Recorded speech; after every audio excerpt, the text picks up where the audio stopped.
ಕಾಂತಾರ ಚಿತ್ರ ಯಶಸ್ಸುಗೊಂಡಂತ ಹಿನ್ನೆಲೆಯಲ್ಲಿ ರಿಷಬ್ ಶೆಟ್ಟಿ ಮತ್ತು ಹೊಂಬಾಳೆ ಚಿತ್ರತಂಡ ಮಂಗಳೂರಲ್ಲಿ ವಾರಾಹಿ ಪಂಜುರ್ಲಿಗೆ ನೇಮೋತ್ಸವದ ಹರಕೆಯನ್ನು ಕೊಟ್ಟಿತ್ತು. ಡಿಸೆಂಬರ್ 4ನೇ ತಾರೀಕು ಬಾರೆಬೈಲ್ನಲ್ಲಿರುವಂತಹ ಜಾರಂದಾಯ ಬಂಟ ಮತ್ತು ವಾರಾಹಿ ಪಂಜುರ್ಲಿ ಕ್ಷೇತ್ರದಲ್ಲಿ ವಾರಾಹಿ ಪಂಜುರ್ಲಿಗೆ ನೇಮೋತ್ಸವವನ್ನು ಕೊಟ್ಟರೆ ಅದರ ಮುಂಚಿನ ದಿನ ಜಾರಂದಾಯಗೆ ತುಡರಬಲಿ ಹರಕೆಯನ್ನು ಕೊಟ್ಟಿದ್ರು. ಆ ರಿಷಬ್ ಶೆಟ್ಟಿ ಮತ್ತು ಇಡೀ ಹೊಂಬಾಳೆ ಚಿತ್ರತಂಡ ಆ ದೈವದ ನೇಮೋತ್ಸವದಲ್ಲಿ ಭಾಗವಹಿಸಿದ್ರು. ಸುಮಾರು 10:30-11 ಗಂಟೆ ತನಕವೂ ಕೂಡ ದೈವದ ನೇಮೋತ್ಸವ ಕಾರ್ಯ ಆಯಿತು. ಆದರೆ ಅದಾದ 3 ದಿನಗಳ ಬಳಿಕ ವಿವಾದ ಆರಂಭಗೊಂಡಿತ್ತು. ಅವತ್ತು ವಾರಾಹಿ ಪಂಜುರ್ಲಿಗೆ ನೇಮ ಕಟ್ಟಿದಂಥ ದೈವ ನರ್ತಕ ಮುಕೇಶ್ ಅವರು ಅಲ್ಲಿ ಅತಿರೇಕದ ವರ್ತನೆಯನ್ನ ತೋರಿದ್ರು ಮತ್ತು ದೈವಾರಾಧನೆಯ ಕಟ್ಟುಕಟ್ಟಳೆಗಳನ್ನ ಮೀರಿದ್ರು. ಒಂದು ಹೆಜ್ಜೆ ಮುಂದಕ್ಕೆ ಹೋಗಿ ಅಲ್ಲಿನ ಸೇವಾಕರ್ತ ರಿಷಬ್ ಶೆಟ್ಟಿ ಅವರ ಕೈಯನ್ನ ಹಿಡಿದು ಅವರ ಮಡಿಲಲ್ಲಿ ಮಲಗಿದ್ರು ಅನ್ನೋ ವಿಚಾರ ಬಗ್ಗೆ ಸಾಕಷ್ಟು ಆಕ್ರೋಶಗಳು ವ್ಯಕ್ತವಾಗಿತ್ತು. ಇದೇ ವಿಡಿಯೋವನ್ನು ಇಟ್ಕೊಂಡು ದೈವಾರಾಧಕರು ಇದನ್ನ ಬಹಳ ಕಟು ಶಬ್ದದಿಂದ ಟೀಕೆಯನ್ನ ಮಾಡಿದ್ರು. ಮೂಲತಃ ಮುಕೇಶ್ ಅವರು ಕಾಂತಾರ ಚಿತ್ರಕ್ಕೆ ಅಂದ್ರೆ ಎರಡೂ ಕಾಂತಾರಕ್ಕೂ ಕೂಡ ಕೊರಿಯೋಗ್ರಾಫ್ ಅನ್ನು ಮಾಡಿದ್ದವರು ಮತ್ತು ಅಲ್ಲಿ ದೈವದ ಸನ್ನಿವೇಶಗಳನ್ನ ಯಾವ ರೀತಿಯಾಗಿ ಮಾಡಬೇಕಂತ ಹೇಳಿ ರಿಷಬ್ ಶೆಟ್ಟಿ ಅವರಿಗೆ ಒಂದು ರೀತಿಯಾಗಿ ತೆರೆಮರೆಯಲ್ಲಿ ಕೊಟ್ಟಿದ್ರು ಎಂಬ ಬಗ್ಗೆ ಸಾಕಷ್ಟು ಆಕ್ರೋಶಗಳು ಕೂಡ ವ್ಯಕ್ತವಾಗಿತ್ತು. ಹಾಗಾಗಿ ಮುಕೇಶ್ ಅವರು ರಿಷಬ್ ಶೆಟ್ಟಿ ಅವರ ಮಡಿಲಲ್ಲಿ ಮಲಗಿ ಒಂದು ರೀತಿಯಾಗಿ ದೈವಾರಾಧನೆಗೆ ಅಪಚಾರವನ್ನ ಮಾಡಿದ್ರು ಎಂಬ ಆಕ್ರೋಶಗಳು ವ್ಯಕ್ತವಾಗಿತ್ತು. ಜೊತೆಗೆ ಮಡಿಲಲ್ಲಿ ಮಲಗಿದಂತ ವಿಚಾರ ಸಾಮಾಜಿಕ ಜಾಲತಾಣಗಳಲ್ಲಿ ದೊಡ್ಡ ಮಟ್ಟಿನ ಚರ್ಚೆಗಳು ಕೂಡ ಆರಂಭಗೊಂಡಿತ್ತು. ಆದರೆ ಇದೀಗ ಕೊನೆಯದಾಗಿ ಅಲ್ಲಿನ ದೈವಸ್ಥಾನದ ಆಡಳಿತ ಸಮಿತಿ ಒಂದು ಸ್ಪಷ್ಟನೆಯನ್ನ ಕೊಟ್ಟಿದೆ.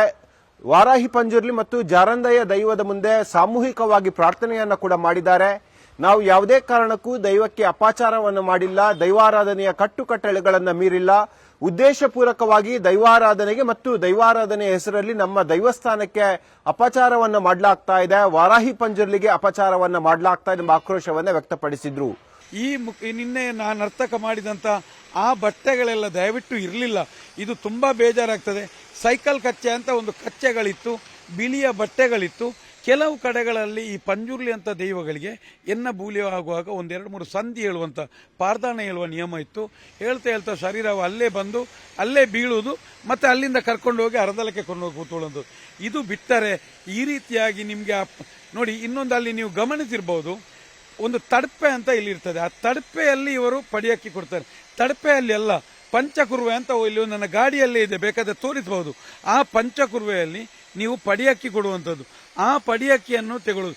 ಇದು ಇಲ್ಲಿ ತಡಪೆಯಲ್ಲಿ ತಡಪೆದ ಅಗೇಲು ಕೊಡುವ ನಿಯಮ ಇದೆ. ರಾಜನ್ ದೈವಗಳಿಗೆ ಈ ರೀತಿ ಕೊಡುವ ನಿಯಮ ಇಲ್ಲ. ಯಾಕಂತ ಹೇಳಿದ್ರೆ ಇಲ್ಲಿ ಗೊತ್ತಿದ್ದು ಈ ತಪ್ಪುಗಳನ್ನು ಯಾಕೆ ಮಾಡ್ತಾರೆ, ಮುಂದಿನ ಮಕ್ಕಳಿಗೆ ಅಲ್ಲ ಮುಂದಿನ ಸಮಾಜಕ್ಕೆ ಏನನ್ನು ಹೇಳ್ಬೋದು.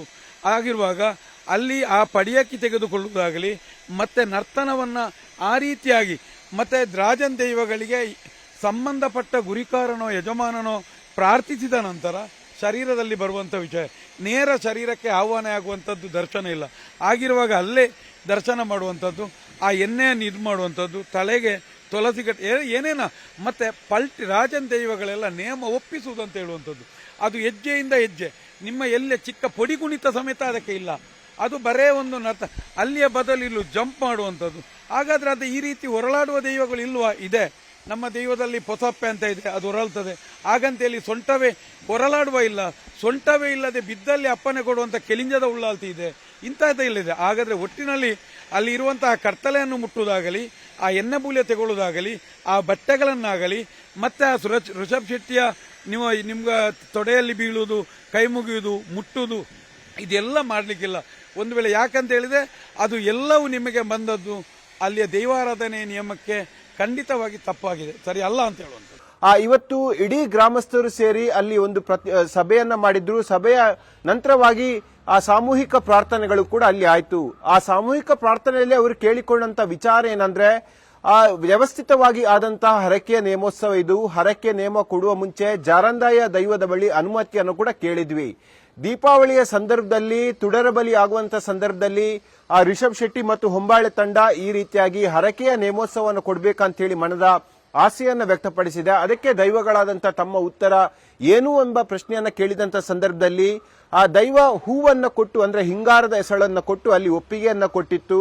ಆ ಜಾರಂದಯ್ಯನಿಗೆ ತುಡರ ಬಲಿ ವರಾಹಿ ಪಂಜುರ್ಲಿಗೆ ನೇಮೋತ್ಸವವನ್ನು ಕೊಡಬಹುದೆಂಬ ಆಶಯವನ್ನು ಕೂಡ ದೈವವು ವ್ಯಕ್ತಪಡಿಸಿತು. ಹಾಗಾಗಿ ನಾವು ಆ ರಿಷಬ್ ಶೆಟ್ಟಿ ಮತ್ತು ಹೊಂಬಾಳೆ ತಂಡಕ್ಕೆ ಇಲ್ಲಿ ಆ ನೇಮೋತ್ಸವ ಮಾಡೋಕ್ಕೆ ಅವಕಾಶವನ್ನು ಮಾಡಿಕೊಟ್ಟಿದ್ವಿ ಅನ್ನೋದನ್ನ ಇಲ್ಲಿ ಸಮಿತಿ ಸ್ಪಷ್ಟವಾಗಿ ಹೇಳಿದೆ. ಜೊತೆಗೆ ಕೇವಲ ಸೇವಾಕರ್ತರವರು ಮತ್ತು ಎಲ್ಲ ಖರ್ಚು ವೆಚ್ಚಗಳನ್ನ ಅವರವರೇ ಒಡಂಬಡಿಕೆ ಮಾಡಿ ಅವರವರೇ ನಿಭಾಯಿಸಿದ ಹೊರತಾಗಿ ದೈವಸ್ಥಾನದ ಆಡಳಿತ ಸಮಿತಿಯಿಂದ ಯಾವೆಲ್ಲ ಕೆಲಸಗಳು ಆಗಬೇಕು ಆ ಕೆಲಸಗಳನ್ನ ಮಾತ್ರ ನಾವಿಲ್ಲಿ ಮಾಡಿದ್ದೀವಿ ಅನ್ನೋ ಸ್ಪಷ್ಟನೆಯನ್ನು ಕೂಡ ಇವತ್ತು ಸಮಿತಿ ಕೊಟ್ಟಿದೆ. ಜೊತೆಗೆ ಅವತ್ತು ದೈವ ಅಂದ್ರೆ ಮುಖೇಶ್ ಅವರು ಆ ದೈವ ನರ್ತನದ ವೇಳೆಯಲ್ಲಿ ಅತಿರೇಕದ ವರ್ತನೆಯನ್ನ ತೋರಿಸಿದ್ರು, ಕಟ್ಟುಕಟ್ಟಳೆಗಳನ್ನ ಮೀರಿದ್ರು ಎಂಬ ಅಪವಾದಕ್ಕೆ ಉತ್ತರವನ್ನ ಕೊಟ್ಟಂತ ಅಲ್ಲಿನ ಆಡಳಿತ ಸಮಿತಿಯವರು ಕಳೆದ ಇಷ್ಟು ವರ್ಷಗಳಿಂದ ವಾರಾಹಿ ಪಂಜುರ್ಲಿಯ ಎಣ್ಣೆಬುಳ್ಳಿಯ ಸೇವೆ ಅದು ಇಲ್ಲಿ ಉಗ್ರ ರೂಪದಲ್ಲೇ ಆಗುವಂತದ್ದು.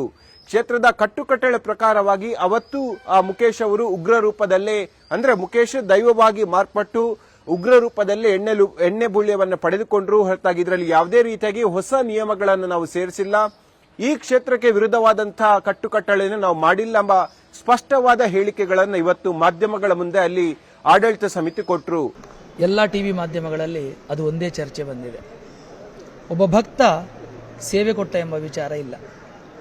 ಒಂದು ಒಳ್ಳೆಯ ರೀತಿಯಲ್ಲಿ ಕಾರ್ಯಕ್ರಮ ನಡೆಯಿತು ಎಂಬ ವಿಚಾರ ಇಲ್ಲ. ಲೋಪದೋಷಗಳಿಗೆ ಮಾತ್ರ ಬರುವಂಥದ್ದು. ಆದರೆ ನಮಗೆ ಆ ಲೋಪದೋಷಗಳು ಎಲ್ಲಿಯೂ ಕಾಣಲಿಲ್ಲ. ದೈವ ಹೀಗೆ ಮಾಡಬೇಕು ಹಾಗೆ ಮಾಡಬೇಕು ಅಂತ ಹೇಳಿಕೊಡುವವರು ನಾವು ಯಾರಲ್ಲ, ಹೇಳಿಕೊಟ್ಟು ನಡಿಲಿಕ್ಕೂ ಇಲ್ಲ. ದೈವ ಆವೇಶವಾಗುವ ಸಂದರ್ಭದಲ್ಲಿ ಉಗ್ರವಾದ ಎಣ್ಣೆ ಬುಳ್ಯ ಅಂತ ಏನಿದೆ ಅದು ನಡೆಯುವಂಥ ಕ್ರಮ ನೀವು ಟಿವಿ ಮಾಧ್ಯಮಗಳಲ್ಲಿ ಸ್ವಲ್ಪ ನೋಡಿದರೆ ಎಲ್ಲ ಕಡೆಯಲ್ಲೂ ಒಂದೇ ರೀತಿಯಾಗಿ ನಡೆದಿರ್ತದೆ. ಇನ್ನು ಬೆಳ್ತಂಗಡಿ ಮತ್ತು BC ರೋಡ್ ಕಡೆಯಲ್ಲಿ ನಾವು ನೋಡಿದರಲ್ಲಿ ನೆಲದಲ್ಲೆಲ್ಲ ಹೊರಲಾಡಿಕೊಂಡೆಲ್ಲ ಹೋಗುವಂಥದ್ದು ಇದೆ. ಆದ್ದರಿಂದ ಹೀಗೇ ಹೋಗಬೇಕು, ಹೀಗೇ ನಡಿಬೇಕು ಎಂಬ ನಿರ್ಧಾರವಿಲ್ಲ.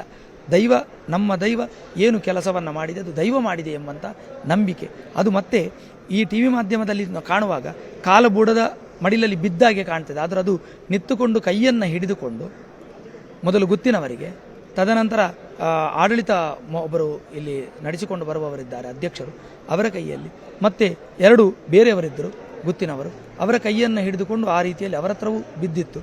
ಇದು ಇವರ ಕೈಯಲ್ಲಿಯೂ ಹಿಡಿದುಕೊಂಡು ನೆಲಕ್ಕೆ ಬಿದ್ದದ್ದನ್ನು ನಾವು ನೋಡಿದ್ದೇವೆ. ಆದರೆ ನಮಗೆ ನಮ್ಮ ದೈವ ಎಂಬ ವಿಚಾರವಿದ್ದ ಕಾರಣ ಅದರಲ್ಲಿ ಅವಿಶ್ವಾಸ ಮೂಡಲಿಲ್ಲ. ಇದು ನಾನು ಈಗ ಇಲ್ಲಿ ಈ ಕ್ಷೇತ್ರದಲ್ಲಿ ಗೌರವಾಧ್ಯಕ್ಷನಾಗಿದ್ದುಕೊಂಡು ಒಂದು 3-4 ವರ್ಷದಿಂದ ನೋಡ್ತಾ ಇದ್ದೇನೆ. ಒಂದು 6 ವರ್ಷವಾಯಿತು ನೋಡಿಕೊಂಡು ಬಂದದ್ದು. ಇದೇ ರೀತಿ ಯಾವುದೇ ವ್ಯತ್ಯಾಸವಿಲ್ಲದೆ ದೈವ ಇರ್ತದೆ. ಅಲ್ಲಿ ಮುಖ್ಯವಾಗಿ ರಿಷಬ್ ಶೆಟ್ಟಿ ಹೇಳುವವರ ಕೈಯನ್ನು ಹಿಡಿಯಿತು ಎಂಬುದನ್ನು ಮಾತ್ರ ತೋರಿಸ್ತಾ ಇದ್ದಾರೆ. ಅದರ ಮೊದಲು ಆಡಳಿತ ಅವರ ಹತ್ರವು ಬಂದು ತದನಂತರ ಹರಕೆ ನೇಮ ಕೊಟ್ಟವರ ಹತ್ರ ಬಂದಿರಬಹುದು ದೈವ. ಆದ್ರಿಂದ ಅದು ದೈವ ಬಂದದ್ದು ಹೊರತು ನಾವು ಅದರಲ್ಲಿ ಸಂಶಯ ಪಡಲಿಲ್ಲ.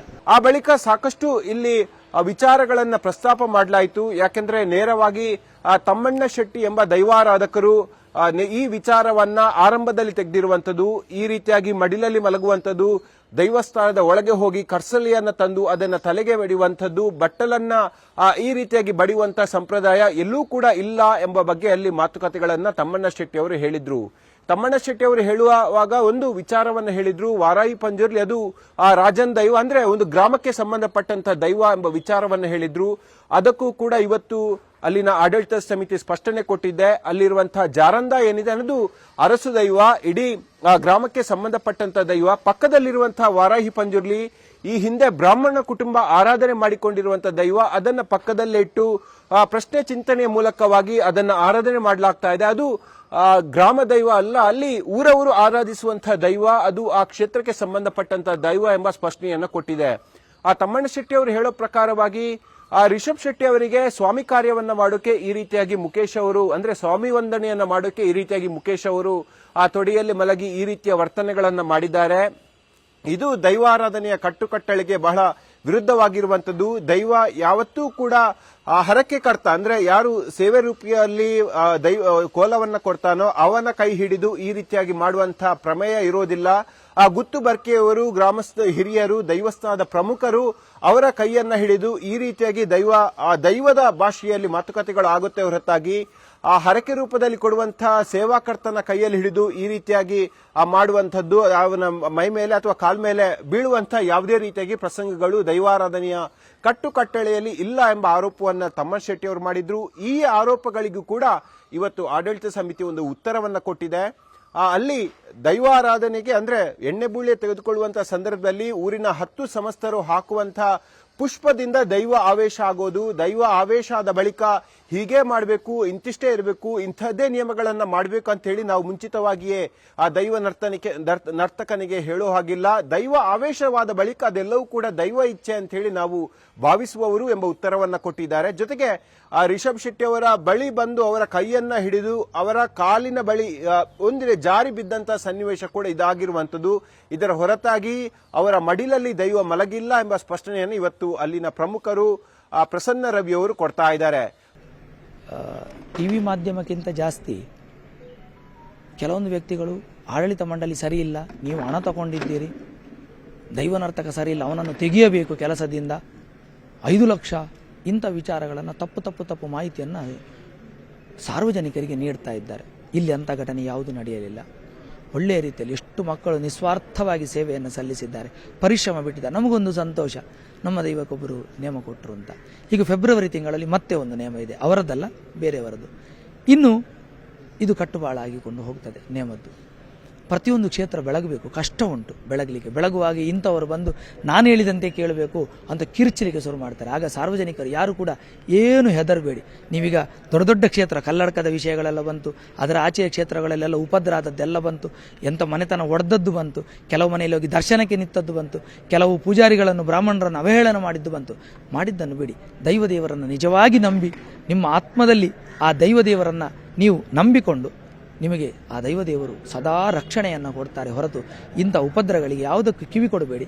ನಿಮ್ಮಷ್ಟಕ್ಕೆ ನೀವು ಒಳ್ಳೆಯ ಕೆಲಸವನ್ನು ಮಾಡ್ತಾ ಇರಿ ಎಂಬ ಮಾತನ್ನು ಹೇಳ್ತಾ, ನನ್ನ 2 ಮಾತನ್ನು ಹೇಳ್ತಾ, ಕಾನೂನಿನ ಕ್ರಮವನ್ನು ಕಮಿಷನರ್ ಅವರ ಹತ್ರ ಮತ್ತು ಕದ್ರಿ ಠಾಣೆಯಲ್ಲಿ ನಾವು ಒಂದು ಕಂಪ್ಲೇಂಟನ್ನು ಕೊಟ್ಟಿದ್ದೇವೆ. ತುಂಬ ಶೇರ್ ಮಾಡ್ತಾ ಇದ್ದಾರೆ ಮತ್ತು ಅವಹೇಳನ ಹೇಳಿದ್ದಾರೆ ಅಂತ, ಒಳ್ಳೆಯ ರೀತಿಯಂತ ಯಾರು ಹೇಳಿದ್ದಾರೆ ಅವರ ಮೇಲೆ ಇಲ್ಲ, ಅವಹೇಳನ ಮಾಡಿದ್ದಾರೆ ಅಂತ ಹೇಳುವಂಥ ದುಃಖವನ್ನು ನಾವು ಕಾನೂನಿನ ಕ್ರಮವನ್ನು ಕೈಗೊಂಡಿದ್ದೇವೆ ಹೊರತು ಮತ್ತೆ ಅದರ ಹಿಂದೆ ಹೋಗಲಿಲ್ಲ. ಮತ್ತೊಂದು, ಹೀಗೆ ಮಾತನಾಡುವ ಮೊದಲು ದೈವದ ಹತ್ರ ನಾವು ಪ್ರಾರ್ಥನೆ ಮಾಡ್ತಾ ಇದ್ದೇವೆ. ಹಾಗಾಗಿ ಬಹಳ ಚರ್ಚೆಯನ್ನ ಈ ವಿಚಾರ ತಂದುಕೊಟ್ಟಿತ್ತು. ಯಾಕೆಂದ್ರೆ ಕಾಂತಾರ ಈ ಹಿಂದೆ ಕೂಡ ಯಶಸ್ಸುಗೊಂಡಂತ ಸಂದರ್ಭದಲ್ಲಿ ಪಚ್ಚನಾಡಿ ಸಮೀಪ ಅಣ್ಣಪ್ಪ ಪಂಜುರ್ಲಿಗೆ ಇಡೀ ಕಾಂತಾರ ಚಿತ್ರತಂಡ ಹರಕೆಯ ನೇಮೋತ್ಸವವನ್ನು ಕೊಟ್ಟಿತ್ತು. ಈ ಬಾರಿ ಬಾರೆಬೈಲಲ್ಲಿರುವಂತಹ ವರಾಹಿ ಪಂಜುರ್ಲಿಗೆ ನೇಮೋತ್ಸವವನ್ನು ಕೊಟ್ಟಿರುವಂತದ್ದು. ಆ ವರಾಹಿ ಪಂಜುರ್ಲಿಗೂ ಮತ್ತು ಆ ದೈವಸ್ಥಾನಕ್ಕೂ ರಿಷಬ್ ಶೆಟ್ಟಿ ಅವರಿಗೂ ಹೇಗೆ ಸಂಪರ್ಕ ಆಯಿತು ಎಂಬ ಪ್ರಶ್ನೆಗೂ ಕೂಡ ಇವತ್ತು ಆಡಳಿತ ಸಮಿತಿಯವರು ಉತ್ತರವನ್ನು ಕೊಟ್ಟಿದ್ದಾರೆ. ಕಳೆದ ಬಾರಿ ಆ ರಿಷಬ್ ಶೆಟ್ಟಿ ಅವರ ಮಗನ ಹುಟ್ಟುಹಬ್ಬದ ಸಂದರ್ಭದಲ್ಲಿ ರಿಷಬ್ ಶೆಟ್ಟಿ ಅವರ ಕುಟುಂಬ ಮಂಗಳೂರಲ್ಲಿತ್ತು. ಆಗ ಸ್ಥಳೀಯರಲ್ಲಿ ಅವರು ಒಂದು ವಿಚಾರವನ್ನ ಕೇಳಿದ್ರು, ಈ ಭಾಗದಲ್ಲಿ ಇವತ್ತು ಎಲ್ಲಿ ನೇಮೋತ್ಸವ ಇದೆ ಅಂತ ಹೇಳಿ.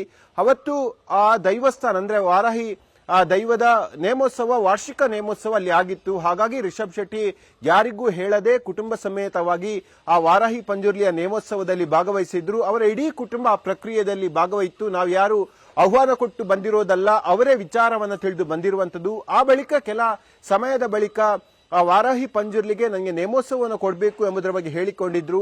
ಅದರ ಮುಂದುವರಿದ ಭಾಗವಾಗಿ ನಾವು ಜಾರಂದಾಯ ದೈವದ ಬಳಿ ಅಪ್ಪಣೆಯನ್ನ ಕೇಳಿ ಅವರಿಗೆ ಅನುಮತಿಯನ್ನು ಕೊಟ್ಟಿರುವ ಹೊರತಾಗಿ ಯಾವುದೇ ರೀತಿಯಾಗಿ ಹಣದ ಆಸೆಗೆ ಇಲ್ಲಿ ಆ ದೈವದ ನೇಮೋತ್ಸವವನ್ನು ಕೊಟ್ಟಿಲ್ಲ ಎಂಬ ವಿಚಾರವನ್ನು ಇವತ್ತು ಆಡಳಿತ ಸಮಿತಿ ಸ್ಪಷ್ಟಪಡಿಸಿದೆ. ಒಟ್ಟಿನಲ್ಲಿ ಕಳೆದ ಇಷ್ಟು ದಿನಗಳಿಂದ ಸಾಕಷ್ಟು ಚರ್ಚೆಗೆ ಕಾರಣವಾಗಿತ್ತು ರಿಷಬ್ ಶೆಟ್ಟಿ ಅವರ ಹರಕೆ ನೇಮೋತ್ಸವ. ಈಗ ಆ ದೈವಸ್ಥಾನದ ಆಡಳಿತ ಮಂಡಳಿ ಒಂದು ಹಂತದ ಸ್ಪಷ್ಟನೆ ಕೊಡುವ ಮೂಲಕವಾಗಿ ಈ ಪ್ರಕರಣಕ್ಕೆ ಸದ್ಯಕ್ಕೆ ಇತಿಶ್ರೀಯನ್ನು ಹಾಡೋಕೆ ಮುಂದಾಗಿದೆ. ಆದ್ರೆ ಮತ್ತೊಂದು ಮಗುಲಲ್ಲಿ ಬೇರೆ ಬೇರೆ ಚರ್ಚೆಗಳು ಆರಂಭಗೊಳ್ಳುತ್ತೆ. ಆದ್ರೆ ಮುಂದಿನ ಯಾವುದೇ ಚರ್ಚೆಗಳಿಗೆ, ಯಾವುದೇ ಅಪಸ್ವರಗಳಿಗೆ, ಯಾವುದೇ ಅಪವಾದಗಳಿಗೆ ನಾವು ದೈವಸ್ಥಾನದ ಆಡಳಿತ ಸಮಿತಿ ಉತ್ತರ ಕೊಡೋದಿಲ್ಲ. ಎಲ್ಲವೂ ಕೂಡ ಜಾರಂದಾಯ ಮತ್ತು ಬಂಟ ಮತ್ತು ವಾರಾಹಿ ಪಂಜುರ್ಲಿಯ ತೀರ್ಮಾನ ಮಾಡುತ್ತೆ. ಆ ಪಂಜುರ್ಲಿಯ ತೀರ್ಮಾನದ ಪ್ರಕಾರವಾಗಿ ಮುಂದೆ ಎಲ್ಲವೂ ಕೂಡ ನಡೆಯುತ್ತೆಂಬ ವಿಶ್ವಾಸದ ಮಾತುಗಳನ್ನು ಇವತ್ತು ದೈವಸ್ಥಾನದ ಆಡಳಿತ ಸಮಿತಿ ನೀಡಿದೆ. ವೀಕ್ಷಕರೇ, ಇದು ಇವತ್ತಿನ ನ್ಯೂಸ್ 18 ಡಿಜಿಟಲ್ನ ವಿಶೇಷವಾದ ಸಂಚಿಕೆ. ಮುಂದಿನ ಬಾರಿ ಮತ್ತೊಂದು ಸುದ್ದಿಯೊಂದಿಗೆ ನಿಮ್ಮ ಜೊತೆ ಬರ್ತೀನಿ. ಅಲ್ಲಿ ತನಕ ಎಲ್ಲ ಡಿಜಿಟಲ್ ಪ್ಲಾಟ್ಫಾರ್ಮ್ಗಳಲ್ಲಿ ನ್ಯೂಸ್ 18 ಅನ್ನು ಫಾಲೋ ಮಾಡ್ತಾರೆ ಅಂತ ಹೇಳುತ್ತಾ ಈ ಕಾರ್ಯಕ್ರಮವನ್ನು ಮುಗಿಸ್ತಾ ಇದ್ದೀನಿ. ಜಾಲ ನಮ್ಮದು, ಬಲ ನಿಮ್ಮದು. ನಿರ್ಭೀತ, ನಿಷ್ಪಕ್ಷಪಾತ, ವಿಶ್ವಾಸಾರ್ಹ ಸುದ್ದಿಗಳಿಗೆ ಮತ್ತೊಂದು ಹೆಸರಾಗಿರುವ ನ್ಯೂಸ್ 18 ಕನ್ನಡ ಈಗ ಆಪ್ನಲ್ಲೂ ಲಭ್ಯವಿದೆ. ದಯವಿಟ್ಟು ಇಲ್ಲಿರುವ QR ಕೋಡ್ ಸ್ಕ್ಯಾನ್ ಮಾಡಿಕೊಂಡು ಆಪ್ ಡೌನ್ಲೋಡ್ ಮಾಡೋದಕ್ಕೆ ಮರಿಬೇಡಿ. ನಿಮ್ಮ ಬೆಂಬಲ ಹೀಗೆ ಸದಾ ನಮ್ಮೊಂದಿಗಿರಲಿ. ಧನ್ಯವಾದ.